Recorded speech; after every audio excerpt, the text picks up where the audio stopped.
ungkapan berbahagialah. Ya, puji Tuhan. Mari kita tolong ditayangkan aja ya. Matius pasal 5 ayat yang ke-6. Matius pasal 5 ayat yang ke-6. Saya bacakan. Berbahagialah orang yang lapar dan haus akan kebenaran, karena mereka akan dipuaskan. Haleluya. Kira mau dipuaskan? Yang mengaminkan ya, yang mau mengaminkan ya.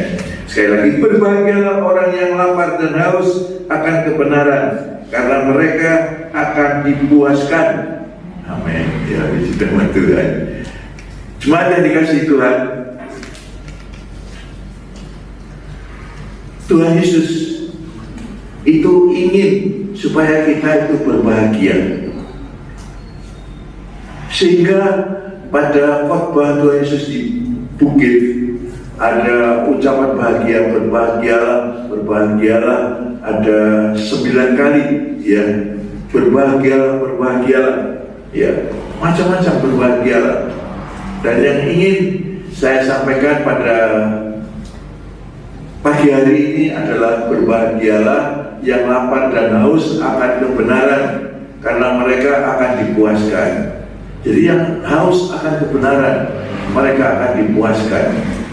Kalau saya melihat, ya, kalau sekarang ini di tayangan-tayangan gitu ya, bagaimana mereka ini bukan orang Kristen, ya, bukan orang Kristen saja, bukan orang-orang Kristen, orang-orang yang menghujat Tuhan, orang-orang yang tidak percaya pada Tuhan, tapi mereka yang haus akan kebenaran, mereka yang haus akan Tuhan, maka Tuhan Yesus menampakkan diri pada mereka dengan macam-macam hal, ya, menampakkan diri sehingga mereka akhirnya percaya dengan berbagai hal. Ada yang begitu teoritis ya, ada yang begitu teoritis, mempelajari Alkitab, melihat mendetail sekali. Justru dia akhirnya menerima Tuhan Yesus. Jadi Tuhan Yesus pada umumnya firman yang menjadi manusia. Jadi Tuhan Yesus adalah firman yang menjadi manusia, dan dia berkata, aku dan Bapa adalah satu. Ya, jadi berarti Tuhan Yesus itu adalah Tuhan sendiri yang menjadi manusia. Mungkin sudah berkali-kali saya katakan, kalau manusia jadi Tuhan tak mungkin. Tapi kalau Tuhan yang menjadi manusia, mau Tuhan menjadi apa saja mungkin terjadi. Ya, ada yang percaya Tuhan jadi buku. Ya, kalau Alkitab menuliskan hanya 1 kali ya, yaitu pada zamannya Musa. Di dalam Roh batu itu Tuhan sendiri yang menulis, hanya 1 itu. Yang lainnya itu diberi hikmat, manusia diberi hikmat untuk menyampaikan apa-apa yang isi hati Tuhan sendiri. Ya, puji Tuhan. Cuma ada yang dikasih Tuhan. Saya ulangi bahwa Tuhan menghendaki supaya kita berbahagia. Berbahagia di mana? Di rumah misalnya. Berbahagia di rumah. Ya, berbahagia di sekitar kita. Karena itu, ya, kita akan menginjak atau kita akan melihat hubungan suami istri. Ya. Tetapi Alkitab menjelaskan hubungan suami istri ini adalah satu rahasia. Sebenarnya bukan sampai di situ saja, tapi hubungan suami istri ini adalah hubungan manusia dengan Tuhan sendiri. Ada pelajaran yang mengatakan bahwa kabar mempelai, ya, jadi manusia ini sebagai mempelai Kristus. Kristus adalah mempelai laki-laki, manusia ini adalah mempelai perempuannya. Ya, ada pelajaran demikian. Dan rahasia ini besar kata firman Tuhan ya dalam Efesus, bahwa hubungan ini adalah hubungan manusia dengan Tuhan, ya, si Tuhan. Dan hubungan ini hubungan intim ya, atau kita coba ya di dalam kita baca dalam 1 Korintus pasal 7 ayat 33 dan 34. Memang ini bukan khotbah untuk pernikahan, tetapi ya biarlah firman Tuhan menuntun saya untuk menyampaikan ini ya. 1 Korintus pasal 7 ayat 33 dan 34. Seorang yang beristri memusatkan perhatiannya pada perkara duniawi, bagaimana ia dapat menyenangkan istrinya, dan dengan demikian perhatiannya terbagi-bagi. Perempuan yang tidak bersuami dan anak-anak gadis memusatkan perhatian mereka pada perkara Tuhan, supaya tubuh dan jiwa mereka kudus. Tetapi perempuan yang bersuami memusatkan perhatiannya pada perkara duniawi, bagaimana ia menyenangkan suaminya. Jadi di dalam ayat ini sebetulnya yang titik perhatiannya adalah bagaimana memuaskan pasangannya. Mungkin yang berkata lah ya, belum manten gimana? Yang belum manten itu adalah karena ini ada hubungan bahagia ini. Yang bahagia yang dimaksud ini ya, bukan hanya hubungan suami istri, tapi bahagia dalam satu rumah tangga. Kalau yang belum bersuami ya hubungan keluarga. Hubungan di keluarga itu bagaimana? Mungkin kumpul dengan kakak, mungkin kumpul dengan orang tua. Bagaimana harus menyenangkan mereka? Ya. Jadi bukan hanya suami istri harus, ya, suami istri harus. Pusatnya pada ayat ini adalah bagaimana memperhatikan, ya, suami memperhatikan istri, bagaimana istri menyenangkan suami, ya. Jadi satu hubungan itu. Ya, satu hubungan suami istri, ya, kalau hubungan satu keluarga juga begitu, ya. Adalah dasar pertama adalah bagaimana cinta suami istri itu, ya. Dasar adalah pernikahan yang kuat. Dasar pernikahan yang kuat itu adalah cinta, saling mencintai, ya. Saya pikir di dalam rumah tangga juga begitu, ya. Bagaimana satu keluarga, anggota keluarga ini saling mencintai. Bagaimana kalau dalam satu rumah ada pertengkaran terus? Pernah saya melihat ya, kakak adik sama-sama laki-laki, ya, dia tidak berbicara, bertahun-tahun tidak berbicara. Kalau perlu apa-apa ya sudah seenaknya gitu aja. Bagaimana saya tidak habis pikir ya? Bagaimana ini bisa terjadi? Apakah ini bisa menjadi satu rumah tangga yang bahagia? Wah, saya rasa tak mungkin, ya. Jadi yang dibutuhkan itu adalah saling mencintai, suami istri saling mencintai. Iya, saya adik-adik saya di luar kota semua, ya, itu bagaimana mereka mengharapkan saya datang untuk bermalam di rumahnya, ya. Itu menunjukkan bahwa mencintai bagaimana cintanya, ya tentu cinta ada macam-macam, ya. Saya tidak bahas di sini, tapi cinta sebagai keluarga, ya. Kemudian berbahagia itu, ya. Kalau suami istri, kalau yang masih bujang, ya, yang calon suami calon istri itu harus mencintai, baru boleh masuk dalam pernikahan nanti, ya. Kita harus tahu bahwa cinta itu adalah dasar yang kuat untuk membentuk suatu rumah tangga. Tetapi bahagia adalah kunci dari keberhasilan dari suatu pernikahan. Kebahagiaan itu adalah kunci dari suatu pernikahan, ya. Sekali lagi, cinta itu adalah dasar yang kuat untuk pernikahan. Tetapi kebahagiaan ini justru dasar yang kuat dalam suatu pernikahan. Yang sudah menikah, ya, bagaimana? Apakah kita masih mencintai istri, istri masih mencintai suami? Ya, harus itu, ya. Kalau tidak, ini akan ada tanda-tanda keretakan di kemudian hari. Tapi kalau saling cinta, tapi cinta saja nggak cukup. Mungkin menikah karena ganteng, aduh, ya. Nanti kalau sudah tua-tua, sudah jelek mukanya, ya.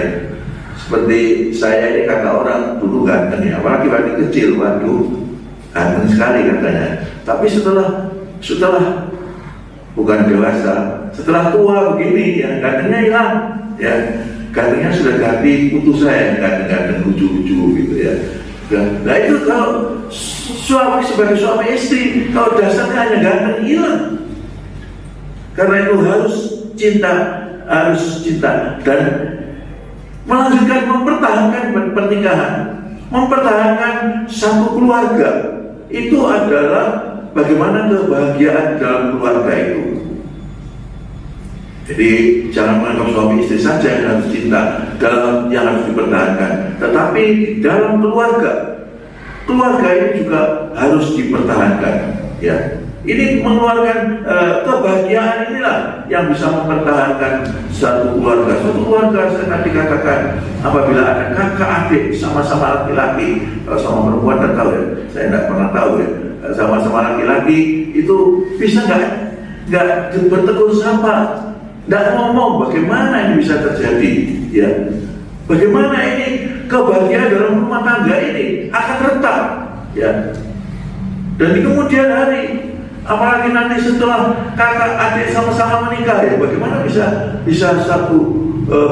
ada keharmonisan dalam satu keluarga.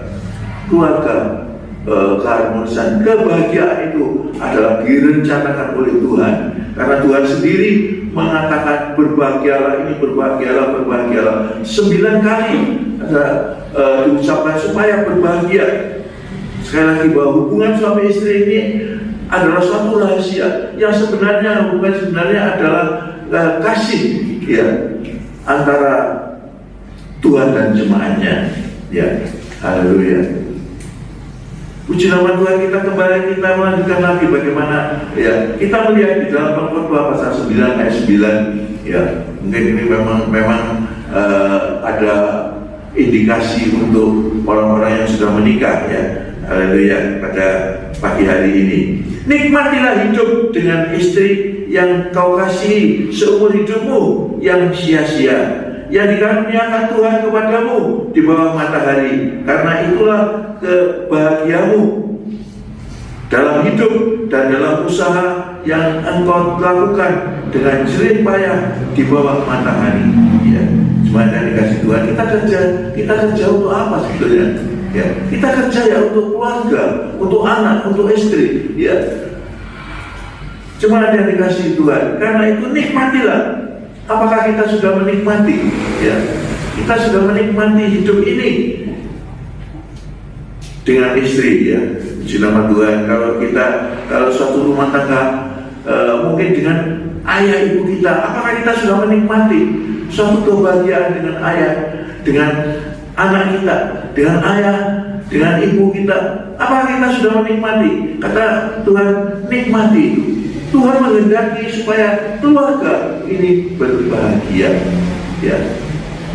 Itu Tuhan yang menghendaki supaya kita berbahagia. Karena itu kalau berbahagia ini, kalau tidak ada Tuhan, ya susah, ya.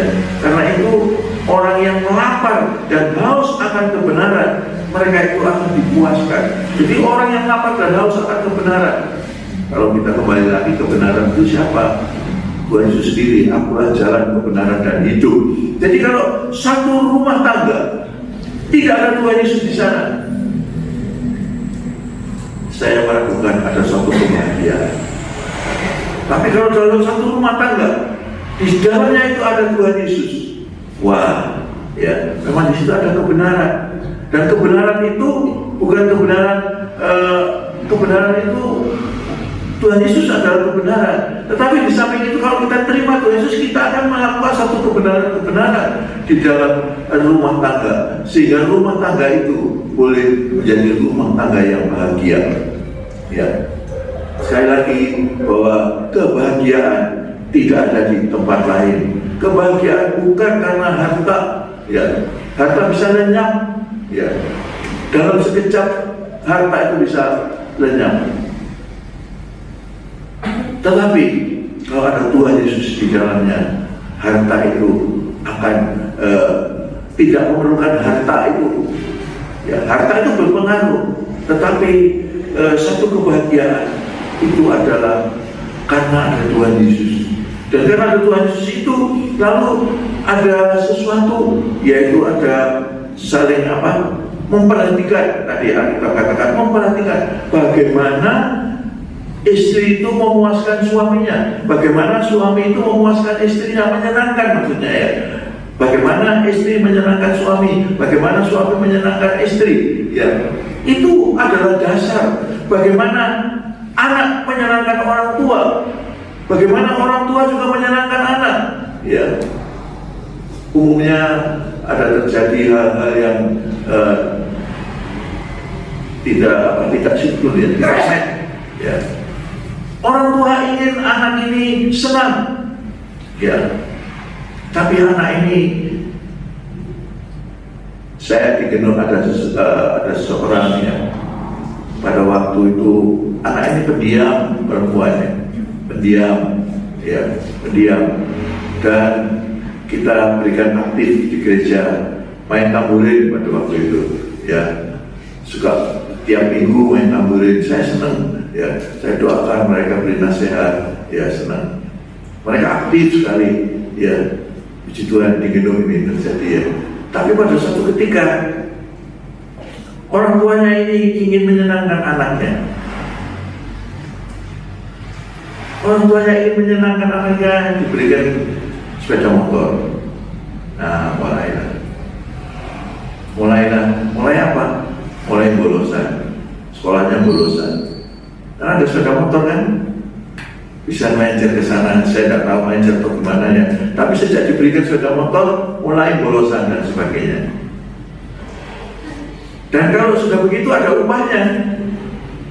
Wah, upahnya kalau sering bolosan itu tidak sebutkan ada upahnya kira-kira apa. Bapak Ibu tentu mengerti sendiri ya. Jadi itu bagaimana sebenarnya ayah ini ingin menyenangkan anak.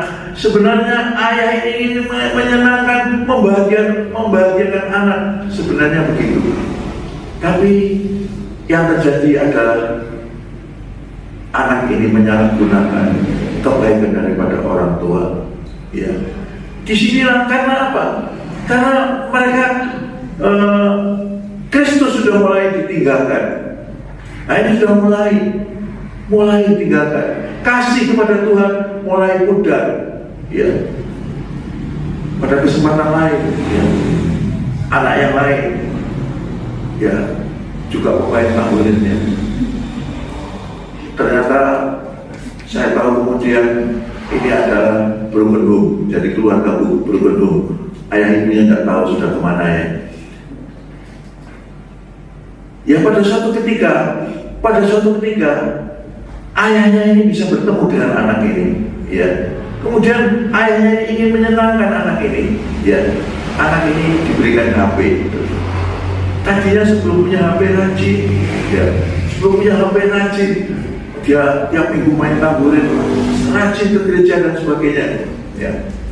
Tapi kemudian ada HP. Apa yang terjadi? Sekarang cintanya kepada Tuhan. Jadi yang lapar dan haus akan kebenaran itu jadi pudar. Tidak haus akan kebenaran lagi. Haus akan apa? HP. Apa yang terjadi? Ya, yang terjadi adalah kemudian anak ini menjadi punya kenalan dengan pang. Apa itu pang? Saya katanya nggak tahu. Ada yang tahu? Anak jalanan itu. Ya. Akhirnya kenalan dengan mereka. Ya. Dari HP ini punya kenalan dengan mereka. Akhirnya haus dan lapar akan Tuhan itu tidak lagi terjadi dan tidak dipuaskan lagi. Semuanya tidak merasa puas lagi. Saya nasihati. Akhirnya dia mengaku, kalau Om menasihati saya, sepertinya saya mau mengikuti nasihatnya Om itu. Tetapi kalau saya sudah pergi, ya yang datang padanya itu adalah yang lain. Karena yang lapar dan haus akan kebenaran ini tidak haus akan kebenaran lagi, karena sudah diisi oleh kegiatan di HP ini. HP ini bagus sebenarnya, tapi kalau digunakan dengan salah, akhirnya anak ini boleh berhubungan dengan pengemis-pengemis jalanan itu ya, dan akhirnya meninggalkan Tuhan Yesus. Saya sangat sedih sekali. Dua jemaat ya, yang tadinya rajin ibadah, rajin beribadah, rajin main tamburin, akhirnya boleh kacau. Karena apa? Karena itu tadi, karena lapar dan haus akan kebenaran itu menjadi hilang. Karena lapar dan haus akan kebenaran itu menjadi hilang, dipuaskan dengan yang lain, dengan sepeda motor, dengan HP. Akhirnya akan haus akan kebenaran itu dipuaskan dengan yang lain, dan ternyata yang lain itu tidak membahagiakan. Ya, saya masih ingin supaya anak ini sekolah Alkitab ya. Saya dekati, mau, waktu dekat dengan saya mau, tapi saya pulang. Saya mungkin beberapa kali sudah menyampaikan satu ilustrasi bahwa ada anjing hitam dengan anjing putih bertengkar, ya, anjing hitam dengan anjing putih itu bertengkar, mana yang menang? Kalau misalnya anjing putih ini ya diberi makan, ya, anjing hitam ini tidak, ya, kemudian diadu lagi, anjing putih diberi makan, anjing hitam ini dibiarkan gitu, maka akhirnya anjing putih yang diberi makan ini akan menjadi menang. Demikian juga dengan jemaat ini, ya, karena dipuaskan bukan oleh lapar dan haus akan kebenaran, tidak dipuaskan oleh itu, tetapi dipuaskan oleh hal yang lain, dipuaskan oleh sepeda motor, dipuaskan oleh HP, akhirnya terbengkelai hubungannya dengan Tuhan, putarlah hubungannya dengan Tuhan. Saya berkata, Tuhan, bagaimana anak-anak ini, Tuhan? Saya doakan bagaimana ini, ya. Tetapi Tuhan tidak bisa memaksa supaya dikasih Tuhan. Apakah aku haus dan lapar akan firman Tuhan, ataukah sudah dipuaskan oleh yang lain? Tuhan tidak memaksa. Itu adalah keinginan kita sendiri. Apakah kita mau tetap haus dan lapar akan firman Tuhan? Apakah kita mau haus dan lapar akan kebenaran? Kebenaran itu adalah Tuhan Yesus sendiri. Kalau itu kita laksanakan haus dan lapar, saya percaya bahwa kita akan dilindungi, kita akan dilindungi, itu kita akan diberkati oleh Tuhan senantiasa. Ya, bukan berarti kita harus kaya dan tidak, itu saya tidak tahu, itu urusannya Tuhan. Tetapi ada satu kebahagiaan yang Tuhan rindukan. Dan kalau kita mau lapar dan haus akan firman Tuhan, lapar dan haus akan Tuhan Yesus terus, maka saya percaya bahwa kebahagiaan itu akan dapat kita alami senantiasa. Saudara-saudara, nanti saya katakan bahwa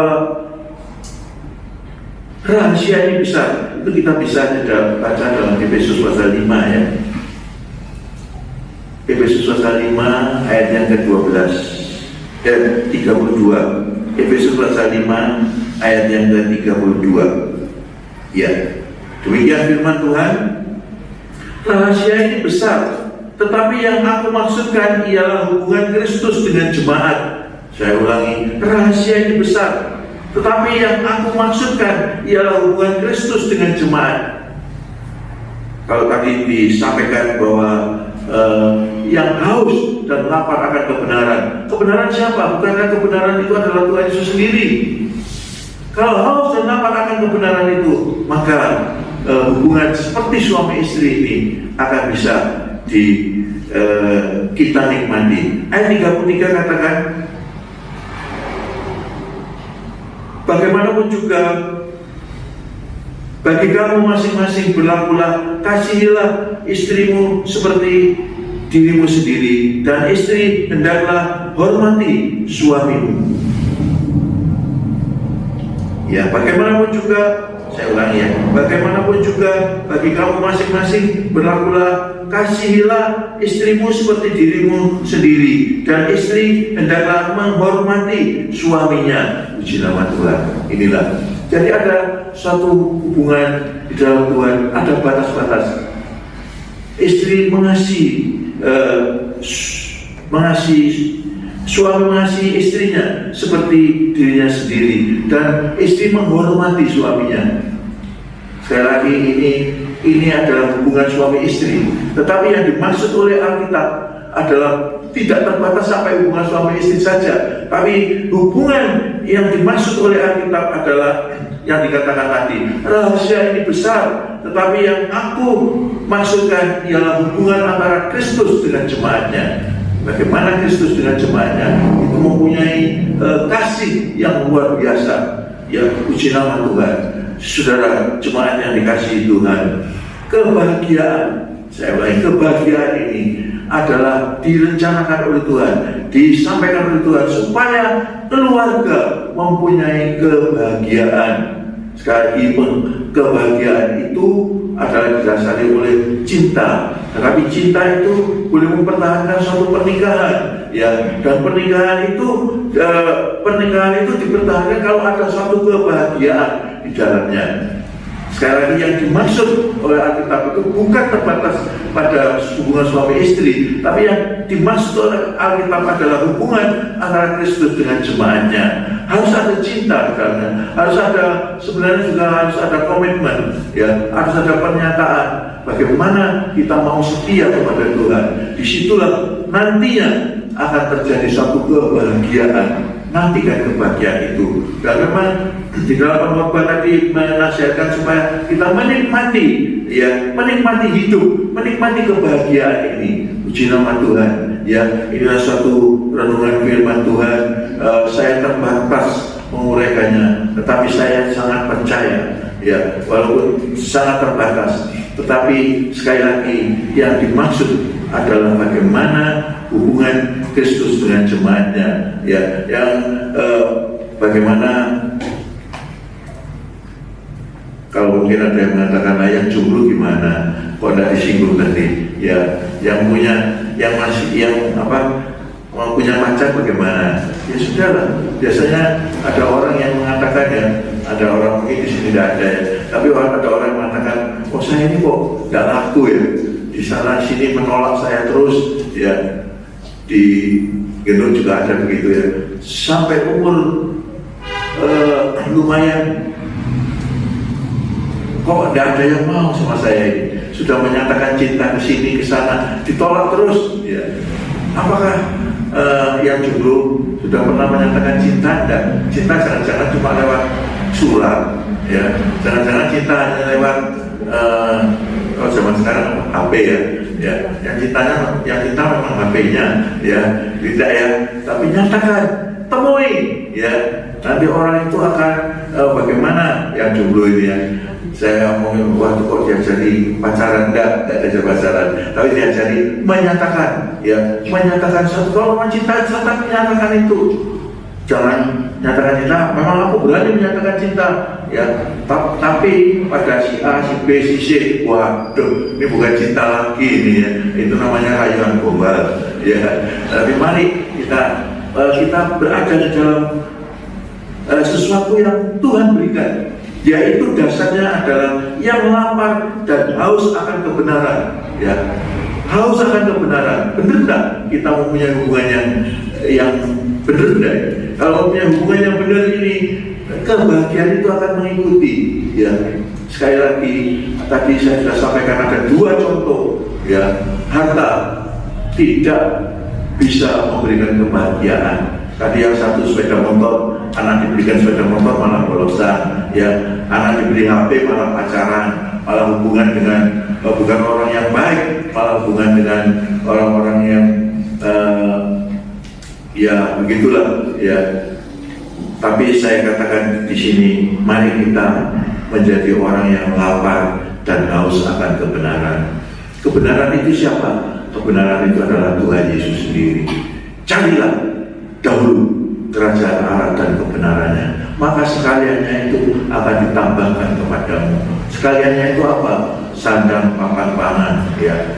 Jangan kita mencari tambahannya dulu, tapi mencarilah kebenarannya dulu, ya. kebenaran yaitu Tuhan Yesus. Carilah kebenaran dulu, maka sekaliannya akan ditambahkan kepadamu. Sekaliannya itu apa? Yaitu sandang, papan, pangan, dan sebagainya. Puji nama Tuhan. Kiranya damai sejahtera Allah boleh melimpah buat kita pada pagi hari ini ya. Puji nama Tuhan. Biarlah damai sejahtera Allah ya melimpah buat kita semuanya, sehingga kita boleh mengalami kebahagiaan yang Tuhan siapkan, kebahagiaan yang Tuhan rindukan ya. Yang sudah bersuami istri, apakah kita sudah menyayangi istri kita? Apakah kita sudah mengasihi istri kita dengan segenap hati ya? Istri apakah sudah tunduk pada suami ya? Puji Tuhan. Saudara-saudara, pada saat kita bersama dengan istri, mungkin kita merasa kurang ini, kurang itu ya, pada saat bersama. Tapi nanti kalau ditinggal semua sama istri, iya, baru merasakan perbaikannya betapa luar biasa ya. Saya punya pengalaman sedikit ya, banyak sebenarnya, tapi saya ceritakan sedikit ya. Di gedung kamar saya itu saya serahkan untuk dipakai oleh PPA ya. Kamar saya dipakai oleh mereka, jadi tidak apa-apa, saya boleh. Jadi kalau saya datang ke sana, karena saya perlu istirahat, dan itu nyetirnya ngantuk ya, saya perlu istirahat. Tapi nyonya saya tidak bisa tidur di tempat yang kecil. Wah, ya, bagaimana komitmen, mempunyai hati pengorbanan ya. Waktu itu saya tidur ya, nyonya saya di luar. Kemudian saya bilang, saya panggil, ayo masuk tidur ya. Ternyata belakangan baru saya tahu, nyonya saya di luar menangis. Mungkin ya, yang saya rasakan begini, dia kan tidak bisa tidur di tempat yang kecil, sedangkan tempat itu saya tempati. Jadi dia berkorban. Pikirnya nanti saya nyetir ngantuk ya, jadi nyonya saya yang tidak tidur ya, padahal dia mungkin ngantuk. Begitu dia nangis di luar, waktu saya panggil, dia usap air matanya masuk, jadi saya tidak tahu ya. Begitulah saudara-saudara, saya pengorbanan.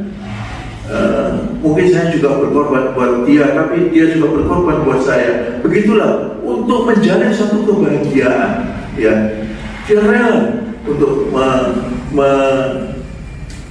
menyerahkan ya, atau rela nggak istirahat ya, supaya saya istirahat. Mungkin pada satu kesempatan, apakah kita sudah berbuat mengasihi istri kita, kita sudah mengasihi suami kita ya. Kiranya kalau kita mempunyai lapar dan haus akan kebenaran, Kristus akan ada dalam kita, dan kita akan mempunyai kasih Kristus itu, dan damai sejahtera itu akan mengikuti kita. Puji nama Tuhan. Mari kita tundukkan kepala, kita berdoa. Tuhan Yesus, kami bersyukur untuk kesempatan yang indah ini. Ya Tuhan, mohon tangan kasih-Mu menjamah kami. Rahasia ini besar, karena rahasia ini sebenarnya antara Kristus dan jemaatnya. Tolong kami Tuhan, supaya kami mempunyai kasih kepada Tuhan, supaya kami mempunyai kasih kepada Kristus, sehingga ibadah kami benar-benar kepada Tuhan dengan sungguh-sungguh, sehingga kami boleh mengalami kebahagiaan yang Tuhan rindukan itu. Terima kasih Tuhan. Biarlah seluruh jemaat Tuhan di tempat ini boleh mengalami damai sejahtera. Seluruh jemaat Tuhan di tempat ini boleh mengalami kebahagiaan. Seluruh rumah tangga mengalami kebahagiaan, karena Kristus ada di dalam tiap-tiap pribadi. Terima kasih Tuhan. Kiranya Tuhan menjelaskan, Roh Kudus menyampaikan lebih jelas dari apa yang telah Hamba sampaikan. Dalam nama Yesus, haleluya. Bapa, kami bersyukur kesempatan yang indah pada pagi hari ini. Tuhan, kami sudah menyelesaikan serangkaian ibadah. Ya Tuhan, Hamba berdoa untuk hamba-Hamba-Mu yang sudah terlibat, baik singer, songwriter, WL, Tuhan, pemain musik, soundman Tuhan, semuanya kami taruh dalam tangan Tuhan. Bahkan seluruh peralatan yang kita pakai, Tuhan terima kasih, Tuhan sudah menyertai semuanya ini. Tuhan, bahkan kami yang datang saja Tuhan, kami sangat percaya bahwa persekutuan dengan Tuhan tidak sia-sia, bahwa upahnya sama saja semuanya. Tuhan, terima kasih, puji syukur kami naikkan kepadamu. Tuhan, terima kasih. Ya Tuhan, Engkau menolong kami masing-masing. Tuhan, yang sakit Tuhan sembuhkan. Tuhan, terima kasih. Ya Tuhan, sekarang kami memohonkan, turunkan belas kasih-Mu Tuhan. Turunkan belas kasih-Mu, belas kasih dari Bapa, Putra, dan Roh Kudus, yang kami mengerti dalam nama Tuhan Yesus Kristus. Mari saudara yang percaya, kedangkan tangan-Mu. Haleluya. Biarlah damai sejahtera Allah yang kami kenal dalam nama Tuhan Yesus Kristus, damai sejahtera Allah yang melampaui segala akal itu melimpah buat semuanya sekarang dan sampai selamanya, sampai Maranatha Tuhan Yesus datang kembali. Dalam nama Yesus kami bersyukur, berdoa, menikmati berkat dan perlindungan Tuhan. Haleluya. Amin.